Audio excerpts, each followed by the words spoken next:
ನೀವು ಈ field very long journey ಅಲ್ವಾ, ತುಂಬ ಎಕ್ಸ್ಪೀರಿಯನ್ಸ್ ಆಗಿರುತ್ತೆ.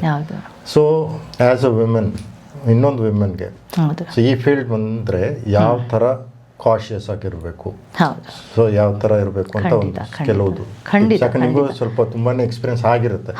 ಹೌದು ಮುಂಬೈನಲ್ಲಿ 3 ವರ್ಷ ಇದ್ದಿದೆ. ನೀವು ನಂಬ್ತಿರೋ ಬಿಡ್ತಿರೋ, ನಾನು ಹೇಳ್ತೀನಿ, ನಾನು ಹೋಗಿದ್ದು ಅರೌಂಡ್ 50+ ಏಜಲ್ಲಿ ಹೋಗಿದ್ದು.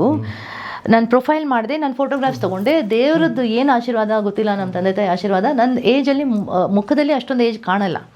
ಸೊ ನಾನು ಇದ್ದಿದ್ದಾಗೆ ನನಗೆ ಗೊತ್ತಿಲ್ಲ, ಅವಾಗ ಹೊಸ್ತಾಳಲ್ಲ. ಸೊ ನಾನು 4-5 ಫೋಟೋ ಹಾಕಬೇಕು, ಒಂದು ಟ್ರೆಡಿಷ್ನಲ್ ಇಂಡಿಯನ್, ಒಂದು ವೆಸ್ಟರ್ನ್, ಈ ಥರ 1-2-4 ಫೋಟೋ ಹಾಕಬೇಕು. ಅದರಲ್ಲಿ ಇಂಟ್ರೊಡಕ್ಷನ್ ನಿಮ್ಮದು ಒಂದು ಪ್ಯಾರಾಗ್ರಾಫ್ ಇರುತ್ತೆ, ಏಜು, ಹೈಟು, ವೆಯ್ಟು ಅದೆಲ್ಲ ಬರಿಬೇಕು. ಮತ್ತು ನೀವೇನು ಕೆಲಸ ಮಾಡ್ತೀರ ಅದು ಬರಿಬೇಕು. ವಿಡಿಯೋ ಇಂಟ್ರೊಡಕ್ಷನ್ ಕಳಿಸ್ಬೇಕು. ಅದೆಲ್ಲ ಕಳಿಸಿದಾಗ 1-2-3 ಸಲ ಹೀಗೆ ಆಯಿತು. ನೀವು ನಂಬಲ್ಲ, ಈವನ್ ಕಾಸ್ಟಿಂಗ್ ಏಜೆಂಟ್ಸು, ಹುಡುಗರು ಒಂದು 23, 24, 25, 26, 27 ವರ್ಷದ ಹುಡುಗರು, they don't know me, I don't know them.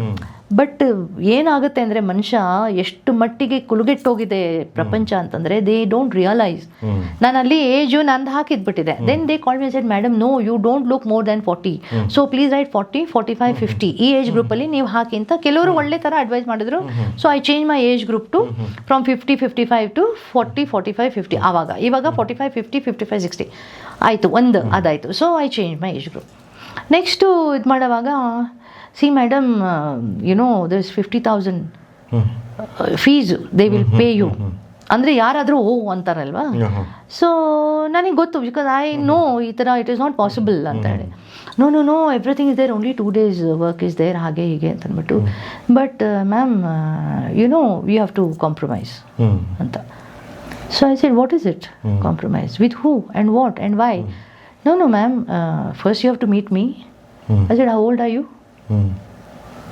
ಎಷ್ಟು ನಿಮ್ಗೆ ವಯಸ್ಸು? क्या उम्र है आपकी? आपकी उम्र से छोटा मेरा बेटा है, बड़ा मेरा बेटा है, आप लोग क्या बात करते हो? Then production manager, then this. I said thank you very much. ನನಗೆ ದೇವರು ಕೆಲಸದ್ದು ಡೆಸ್ಪಿರೇಷನ್ ಇಲ್ಲ, ಮನಿದೂ ಡೆಸ್ಪಿರೇಷನ್ ಇಲ್ಲ. So thank you very much. I will not compromise on my values and principle. ನನಗೆ ನನ್ನ ಮೆರಿಟಲ್ಲಿ, ನನ್ನ ಟ್ಯಾಲೆಂಟಲ್ಲಿ ಕೆಲಸ ಸಿಕ್ಕಿದ್ರೆ ಮಾಡ್ತೀನಿ, ಇಲ್ಲಾಂದರೆ no problem, I am very happy. ಅಂದರೆ ಈಗಿನ ಕಾಲದಲ್ಲಿ ಐ ಆಮ್ ಟೆಲಿಂಗ್ ಯು, ನಿಜವಾಗ್ಲೂ ಟೀನೇಜ್ ಹುಡುಗಿರಾಗಲಿ, ವಯಸ್ಸಾದ ಹೆಂಗಸರಾಗಲಿ, ಯಾರನ್ನೂ ಪ್ರಪಂಚ ಬಿಡೋಲ್ಲ. ಸೊ ಅನ್ಲೆಸ್, ಯಾಕೆ ಹಾಗಾಗುತ್ತೆ ಅಂದರೆ, ನೀವು ಅದಕ್ಕೆ ದಾರಿ ಮಾಡಿಕೊಟ್ಟ ಹಾಗಾಗುತ್ತೆ. ಇಫ್ ಯು, ನಾನು ಯೋಚನೆ ಮಾಡ್ತೀನಿ, ನಾನು ಯೋಚನೆ ಮಾಡಿ ಹೇಳ್ತೀನಿ ಅಂತ ಅಂದ ತಕ್ಷಣ ನೋ ಬಲೆಗೆ ಬಿದ್ದುಬಿಟ್ರಿ ನೀವು.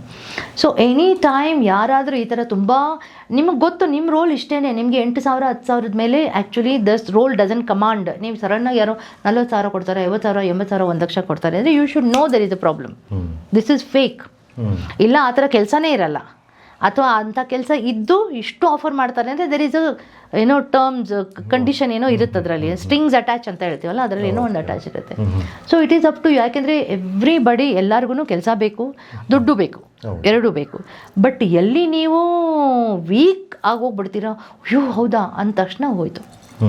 ಸೊ ತುಂಬ ಕ್ಲಿಯರ್ ಕಟ್ಟಾಗಿ ನಾವು ಒಂದು ಮಾರ್ಕಿಂಗ್ ಮಾಡಬೇಕು, ನಮ್ಮ ಬೌಂಡ್ರೀಸು ಏನಿದೆ. ಲಕಿಲಿ ನನಗೆ ದೇವರು ಕೊಟ್ಟಾಗೆ ನಾನು ಕೆಲಸ ಮಾಡಿ, ಬದುಕು ಮಾಡಿ, ನಂದು ಅರೇಂಜ್ಮೆಂಟ್ ಮಾಡಿ, ಎಲ್ಲ ಮಾಡಿ ನಾನು ಮುಂಬೈಗೆ ಹೋಗಿರೋದ್ರಿಂದ ನಂದು ಬಚಾವಾಯಿತು. ವೈ? ಬಿಕಾಸ್ ನನ್ನ ಕೆಲಸ ಸಿಗದೇ ಇದ್ರೂ 1 ತಿಂಗಳು 2 ತಿಂಗಳು ನಾನು ನನ್ನ ಬರೋ ಇನ್ಕಮಲ್ಲೇ ನಾನು ಊಟ ತಿಂಡಿ ಇರೋದು ಬರೋದೆಲ್ಲ ಮಾಡ್ಬೋದು. ಅಲ್ಲಿ ತುಂಬ ಜನ ಹುಡುಗರಾಗಲಿ ಹುಡುಗಿರಾಗಲಿ ಟುಡೇ ನಾನು ಹೇಳೋದು, ಈವನ್ ನಮ್ಮ ಕರ್ನಾಟಕ ರಾಜ್ಯದಲ್ಲೂ ಹಳ್ಳಿ ಪಳ್ಳಿಯಿಂದ ತುಂಬ ಒಂದು ಏನೋ ಆಸೆ ಇಟ್ಕೊಂಡು, ಇದಿಟ್ಕೊಂಡು ಗುರಿ ಇಟ್ಕೊಂಡು ಬಂದಿರ್ತಾರೆ. ಅವ್ರದ್ದೇನಾಗೋಗುತ್ತೆ, ಕೆಲಸ ಸಿಗುತ್ತೆ ಸಿಗಲ್ಲ ಅಂದರೂ ಕೂಡ ಒಂದೊಂದ್ಸಲ ಆ ಡೆಸ್ಪರೇಟ್ ಮೂಮೆಂಟಲ್ಲಿ, ಫ್ರಸ್ಟ್ರೇಟೆಡ್ ಮೂಮೆಂಟಲ್ಲಿ ಅಕ್ಸೆಪ್ಟ್ ಮಾಡ್ಕೊಂಡ್ಬಿಡ್ತಾರೆ. ಹುಡುಗರಾಗಲಿ ಹುಡುಗಿರಾಗಲಿ, ಹೆಂಗಸರಾಗಲಿ ಗಂಡಸರಾಗಲಿ. ಈ ನಡುವೆ ಅಂತೂ it is very sad state. ನಾವೇನು ಹೇಳಬೇಕು ಅಂದರೆ, ಬರೀ ಹೆಂಗಸನೆಲ್ಲ ಚಿಕ್ಕ ಚಿಕ್ಕ ಹುಡುಗನ ಮಕ್ಕಳನ್ನ, ಗಂಡು ಹುಡುಗರನ್ನೂ ಬಿಡ್ತಾ ಇಲ್ಲ. ಆ ಥರ situation. It's a very serious matter, very very serious matter. ಅಂದರೆ ನಾವು ಎಂಟರ್ಟೈನ್ಮೆಂಟ್ ಇಂಡಸ್ಟ್ರಿ ಒಂದೇ ಅಂತ ನಾನು ಹೇಳ್ತಾ ಇಲ್ಲ. ನಿಮಗೆ ಗೊತ್ತಿರ್ಬೋದು, ಜುಡಿಷರಿ, ಎಡ್ಯುಕೇಷನ್ ಡಿಪಾರ್ಟ್ಮೆಂಟ್, ನೀವು ಕಾರ್ಪೊರೇಟ್ ವರ್ಲ್ಡಲ್ಲಿ ಹೋಗಿ, ಬಿಕಾಸ್ ನಾನು ಕಾರ್ಪೊರೇಟ್ ವರ್ಲ್ಡಲ್ಲೂ ಹೋಗಿ ಬಂದಿದ್ದೀನಿ ಆಯಿತಾ. ಇಂಡಿಯಾನಲ್ಲೂ ವರ್ಕ್ ಮಾಡಿದ್ದೀನಿ, ಔಟ್ಸೈಡ್ ಇಂಡಿಯಾನಲ್ಲೂ ವರ್ಕ್ ಮಾಡಿದ್ದೀನಿ. ಸೊ ದ ಸಿಚುವೇಶನ್ ಈಸ್, ನಮ್ಮ ಸ್ಟ್ರೆಂತ್, ಇನ್ನರ್ ಸ್ಟ್ರೆಂತ್, ನಾವು ಎಲ್ಲಿ ಬೌಂಡ್ರಿ ಹಾಕ್ತೀವೋ ಅಲ್ಲಿ ಯಾರು ದಾಟದೇ ಇರೋ ಹಂಗೆ ನೋಡಿಕೊಂಡ್ರೆ, ಯು ಆರ್ ಒಂದು ಡಿಗ್ನಿಟಿ, ಒಂದು ರೆಸ್ಪೆಕ್ಟ್ ಮೇಂಟೈನ್ ಮಾಡಿದ್ರೆ, ಒಂದು ಕೆಲಸ ಹೋದರೆ 10 ಕೆಲಸ ಬೇರೆ ಬರುತ್ತೆ. ಬಟ್ ತಾಳ್ಮೆ ಇಟ್ಕೊಂಡು ಸ್ಟ್ರಿಕ್ಟಾಗಿ ನಡ್ಕೊಂಡ್ರೆ ಆಗುತ್ತೆ.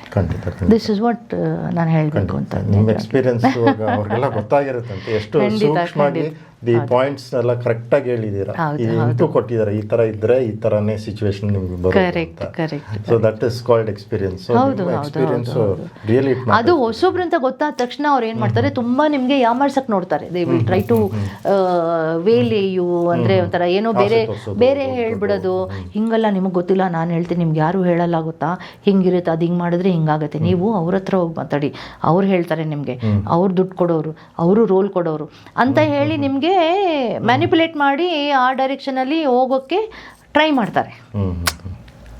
ಅದಕ್ಕೆ ಯಾವಾಗಲೂ ನಾನು ಹೇಳೋದು, ತಂದೆ ಆಗಲಿ, ತಾಯಿ ಆಗಲಿ, ಅಣ್ಣನೋ ಅಕ್ಕನೋ ಯಾರಾದ್ರೊಬ್ರು ಜೊತೆನಲ್ಲಿದ್ದು when they know family member ಯಾರು ಇದ್ದಾರೆ ಅಂದ ತಕ್ಷಣ, ಇವಾಗ ಬೆಂಗಳೂರಲ್ಲಿ ಕೂಡ ನಮ್ಮ ತಾಯಿ 24 hours, ನಾನು ರಾಜೇಂದ್ರ ಸಿಂಗ್, ನಾನು ಹೇಳಿದ್ನಲ್ಲ ಬಾಬು ಅವರು ಒಂದು ಶೂಟಿಂಗಲ್ಲಿ ಹೋಗಿದ್ವಿ, ಅದೇ ವಿಜಯ್ ಇವ್ರು ಯಾರು ಒಂದು ಫಿಲ್ಮ್ದು ವಿನೋದ್ ಆಳ್ವಾ ಹೀರೋ ಆಗಿದ್ರು ಅವಾಗ, ಯುವರಾಜ್ ಆಳ್ವಾ ಅವ್ರ ಮಗ, ಅಷ್ಟು ಉದ್ದಕ್ಕಿದ್ರಲ್ಲ, ಅವ್ರ ತಂಗಿ ಪಾತ್ರ ಮಾಡೋ ಒಂದು ಆಫರ್ ಬಂದಿತ್ತು. ನಮ್ಮಮ್ಮ ಕರ್ಕೊಂಡು ಹೋಗಿದ್ರು, ಎಲ್ಲ ಸೀರೆಗೆಲ್ಲ ಉಡಿಸಿ, ಬೇರೆ ಎಕ್ಸ್ಟ್ರಾ ಬಟ್ಟೆ ರಂಗ ದಾವಣಿನೂ ಒಂದು ಸೆಟ್ ಇಟ್ಕೊಂಡು ಎಲ್ಲ ಹೋಗಿದ್ವಿ. ಅಲ್ಲಿ ಕೂತ್ಕೊಂಡಿದ್ವಿ, ಮಾತಾಡ್ತಾ ಇದ್ವಿ. ಯು ವಿಲ್ ನಾಟ್ ಬಿಲೀವ್, ನಾನು ಹೇಳೋದು ನೀವು ಕೇಳಿಸ್ಕೊಂಡ್ರೆ, ನಾವೆಲ್ಲ ನೋಡ್ತಾ ಇದ್ವಿ, ಅಲ್ಲಿ ಇಲ್ಲಿ ನಮ್ಮನ್ನು ಕೂರಿಸಿದ್ರು. ನಮ್ಮ ಹಿಂದೆ 4 ಚೇರ್ ಬಿಟ್ಟು ಒಂದು ದೊಡ್ಡ ಏರಿಯಾನಲ್ಲಿ ವಿನೋದ್ ಆಳ್ವಾನು ಆ ಹೊಸ ಹುಡುಗಿ, ಶಿ ಈಸ್ ಅ ಹೀರೋಯಿನ್, ಅವ್ರು ಕೂತಿದ್ರು. ಕೂತ್ಕೊಂಡಿರುವಾಗ ವಿನೋದ್ ಆಳ್ವಾ ಇನ್ನೂ ಇದ್ದಾರೆ ಫೇಸ್ಬುಕ್ಕಲ್ಲಿ, ಇಫ್ ಹಿ ಈಸ್ ಲಿಸನಿಂಗ್, ಅವ್ರಿಗೆ ನಾಪಕ ಬರ್ತೀವಿ ನಾನು ಹೇಳ್ತಾ ಇರೋ ಮಾತು. ಅವ್ರ ತಂಗಿ ರೋಲು ಒಳ್ಳೆ ದುಡ್ಡಿತ್ತು, ಒಳ್ಳೆ ದೊಡ್ಡ ಫಿಲ್ಮು, ರಾಜೇಂದ್ರ ಸಿಂಗ್ ಬಾಬು ಅಂದ್ರೇನು. ಆವಾಗ ಈ ಕಡೆ ಸ್ವಲ್ಪ ಲೈಟ್ ಬಾಯ್ಸು, ಸೌಂಡ್ ಬಾಯ್ಸ್ ಎಲ್ಲ ಏನಾದರೂ ಕೂತಿದ್ರು, ಏನೇನೋ ಮಾತಾಡ್ತಾಯಿದ್ರು. ನನಗೆ ಅಷ್ಟೊಂದು ಹೇಳಿದ್ನಲ್ಲ, ಕನ್ನಡ ತುಂಬ ಅಷ್ಟೊಂದು ಅಂದರೆ ಆಳಾಗಿ ಗೊತ್ತಿರಲಿಲ್ಲ ಭಾಷೆ, ಆದರೆ ಅವ್ರು ಮಾತಾಡೋ ರೀತಿ 1-2 ಶಬ್ದ ನನ್ನ ಕಿವಿ ಮೇಲೆ ಬಿತ್ತು. ಅದು ಆ ಹುಡುಗಿ ಬಗ್ಗೆ ಮಾತಾಡ್ತಿದ್ರು, ಅವಳ ಪರ್ಸ್ನಾಲಿಟಿ ಬಗ್ಗೆ. ನಾನು ಡಿಸೆಂಟಾಗಿ ಹೇಳಬೇಕು ಅಂದರೆ ಅವ್ರ ಪರ್ಸ್ನಾಲಿಟಿ ಬಗ್ಗೆ ಏನೋ ಪರ್ಟಿಕ್ಯುಲರ್ ಆಗಿ ಮಾತಾಡ್ತಿದ್ರು. ದ್ಯಾಟ್ ವಾಸ್ ವೆರಿ ಒಬ್ಸೀನ್ ಆಗಿ ಮಾತಾಡ್ತಾಯಿದ್ರು ಅವರು. ಅವ್ರು ಅಂದ್ಕೊಂಡ್ರು ಯಾರಿಗೂ ಕೇಳಿಸ್ತಾ ಇಲ್ಲ, ಯಾರಿಗೂ ಕೇಳಿಸ್ಕೊಳ್ತಾ ಇಲ್ಲ. ಬಟ್ ನನಗೆ ತಕ್ಷಣ ಮಮ್ಮಿಗೆ ಹೇಳಿದೆ, ಮಮ್ಮಿ ಎದ್ದೇಳು. That was the first film offer. ಅದು ನಾನು ರಿಜೆಕ್ಟ್ ಮಾಡಿದ್ದು, ಕನ್ಫರ್ಮ್ಡ್ ಆಫರ್ ಇತ್ತು, ಅದು ರಿಜೆಕ್ಟ್ ಮಾಡಿ ನಾನು ನಮ್ಮ ಅಮ್ಮಂಗೆ ಆಶ್ಚರ್ಯ, ಯಾಕೆ ಏನಾಯಿತು ಮಮ್ಮಿ, ಎಷ್ಟು ಗಲೀಜಾಗಿ ಮಾತಾಡ್ತಾರೆ ಅವರೆಲ್ಲ, ನನಗೆ ಕೇಳಿಸ್ಕೊಳಕ್ಕಾಗಲ್ಲ, ಬೇಡ ಮಮ್ಮಿ ಹೋಗೋಣ ಅಂತ. ನಾನಿದ್ದೀನಿ, ಯಾರಿಗೂ ಧೈರ್ಯ ಆಗಲ್ಲ ನನ್ನನ್ನು ನೋಡಿ. ಯಾರು ನಮ್ಮಮ್ಮ ಚೆನ್ನಾಗಿ ಗುಂಡ್ಗುಂಡಿಗಿದ್ರು, ನಮ್ಮಮ್ಮ ಧೈರ್ಯ ಆಗಲ್ಲ ಯಾರಿಗೂ. ವೈ ಆರ್ ಯು ವರಿಡ್ ಅಂತ ಹೇಳಿದ್ರೆ, ಬೇಡ ಮಮ್ಮಿ, ಇದು ಬೇಡವೇ ಬೇಡ, ನನಗೆ ಚಿಕ್ಕ ಪುಟ್ಟದ ರೋಲು ಏನಿದ್ರೆ ಮಾಡ್ತೀನಿ, ಇದು ಫುಲ್ಲು 1 ತಿಂಗಳು 2 ತಿಂಗಳು ಶೂಟಿಂಗ್ ಮಾಡಬೇಕು, ಅಲ್ಲಿಗೆ ಹೋಗ್ಬೇಕು, ಹೈದ್ರಾಬಾದ್ಗೆ ಹೋಗ್ಬೇಕು, ಅದೆಲ್ಲ ಇರೋದಲ್ವ ಸರ್ ಚಿಕ್ಕ ವಯಸ್ಸಲ್ಲಿ. ಅದಕ್ಕೆ ಐ ಸೆಡ್ ನೋ. ಹಾಗೆ ನಾನು ಹೇಳೋದು, ಇದರಿಂದ ಎಲ್ಲ ತುಂಬ ಹುಡುಗಿರು ಕುಗ್ಗೋಗ್ತಾರೆ. ಆ್ಯಕ್ಚುಲಿ ಒಂಥರ ಬೇಜಾರಾಗ್ಬಿಡುತ್ತೆ, ಕೇಳಿಸಿ ಈ ಥರ ಎಲ್ಲ ಬೇಡವೇ ಬೇಡಪ್ಪ ಅಂತ ಸುಮ್ಮನೆ ಆಗ್ಬಿಡ್ತಾರೆ. ಎಷ್ಟೋ ಒಳ್ಳೊಳ್ಳೆ ಆರ್ಟಿಸ್ಟ್ ಕೂಡ ಬಿಟ್ಬಿಟ್ಟಿದ್ದಾರೆ. ನಾನು ಹೇಳ್ತೀನಿ ಸರ್, ನಮ್ಮಲ್ಲಿ ಇವತ್ತು ನಮ್ಮ ಕರ್ನಾಟಕದಲ್ಲಿ ಕೂಡ ಎಷ್ಟೋ ನನಗೆ ಗೊತ್ತಿರೋ ಮಟ್ಟಿಗೆ ತುಂಬ ಜನ ಆಗಿನ ಕಾಲದಲ್ಲಿ ಇದ್ದರು, TV ಆರ್ಟಿಸ್ಟು ಇದ್ದರು. ಬಟ್ ನಾವು ಇರೋ ಕಾಲದಲ್ಲಿ ಅಷ್ಟೊಂದು, ನಾನು ಹೇಳ್ತಾ ಇರೋದು 80s 90s ವರ್ಗೂ ಇಷ್ಟೊಂದು ಎಕ್ಸ್ಪ್ಲಾಯ್ಟೇಷನ್ ಇರಲಿಲ್ಲ. ಮರ್ಯಾದೆ ಇದು ಏನಿಲ್ಲ ಅಂದರೆ ನೀನು ಬಾ, ನೀನು ಕೆಲಸ ಮಾಡು, ನೀನು ವಾಯ್ಸ್ ಮಾಡ್ತೀಯಾ, ನೀನು ಆ್ಯಕ್ಟಿಂಗ್ ಮಾಡ್ತೀಯಾ, ನೀನು ಮಾಡ್ಲಿಂಗ್ ಮಾಡ್ತೀಯಾ. ಆವಾಗ ನಮಗೆ ಯಾವತ್ತೂ, ನಾನು ನಿಜವಾಗ್ಲೂ ಹೇಳಬೇಕು, ನಮ್ಮ ಬೆಂಗಳೂರಲ್ಲಿ ನನಗೆ ಯಾವತ್ತೂ 80s 90s ಇರಲಿಲ್ಲ. ನನಗಂತೂ ಯಾವತ್ತೂ ಅನುಭವ ಆಗಲಿಲ್ಲ. ಸುಮಾರು TV ಸೀರಿಯಲ್ಸು ಮಾಡಿದೆ, ಮಾಡಲಿಂಗು ಮಾಡಿದೆ, ವಾಯ್ಸ್ ಮಾಡಿದೆ, ಎಲ್ಲ ಮಾಡಿದೆ. ಬಟ್ ಬಂದ ಮೇಲೆ ನಾನೇನು ನೋಡ್ತಾ 2010 to 2014 ಇದ್ದಾಗ ನಾನು ನಮ್ಮ ಬಳಂಜ ಅವರು, ವಿನು ಬಳಂಜ ಅವ್ರದ್ದು ಚಿಟ್ಟೆ ಹೆಜ್ಜೆ, ಅನಂತ್ ನಾಗ್ ಅವ್ರದ್ದು TV ಸೀರಿಯಲಲ್ಲಿ ಫಸ್ಟ್ ಓಪನಿಂಗ್ ಶಾರ್ಟೇ ನಂದು.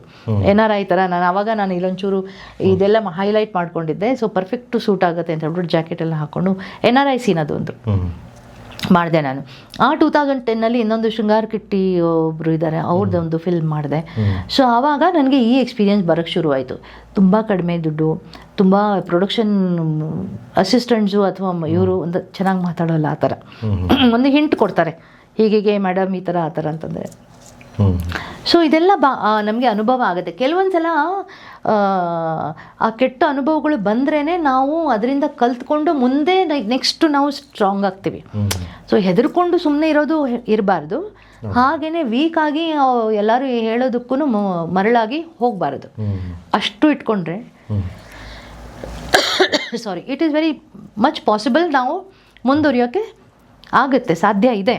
ಆದರೆ ಇದೆಲ್ಲ ಸ್ವಲ್ಪ ಹೌದೌದು, ಯಾಕೆ ನಿಮ್ಮ ಸಕ್ಸಸ್ ಹೇಳುತ್ತಲ್ಲ, ಇದೆಲ್ಲ ನೋಡ್ಕೊಂಡು ಒಂದು ತಾಯಿ ಇರೋದು ಒಂದು ಜೊತೆನಲ್ಲಿ ಅಲ್ದೇನೆ ಬೆಳೀತಾ ಬೆಳೀತಾ ನಮಗೂ ಒಂದು ಸ್ವಂತ ಬುದ್ಧಿ ಅಂತ ಒಂದು ಬರುತ್ತಲ್ಲ ಸರ್, ಗೊತ್ತಾಗುತ್ತೆ ಯಾರೇ ಹೆಂಗೆ ಏನು ಎತ್ತ ಅಂತ. ಆವಾಗ ಅದನ್ನ ಕಾಪಾಡ್ಕೊಂಡು ನಡ್ಕೊಂಡು ಹೋದರೆ ಏನೂ ತೊಂದರೆ ಇಲ್ಲ.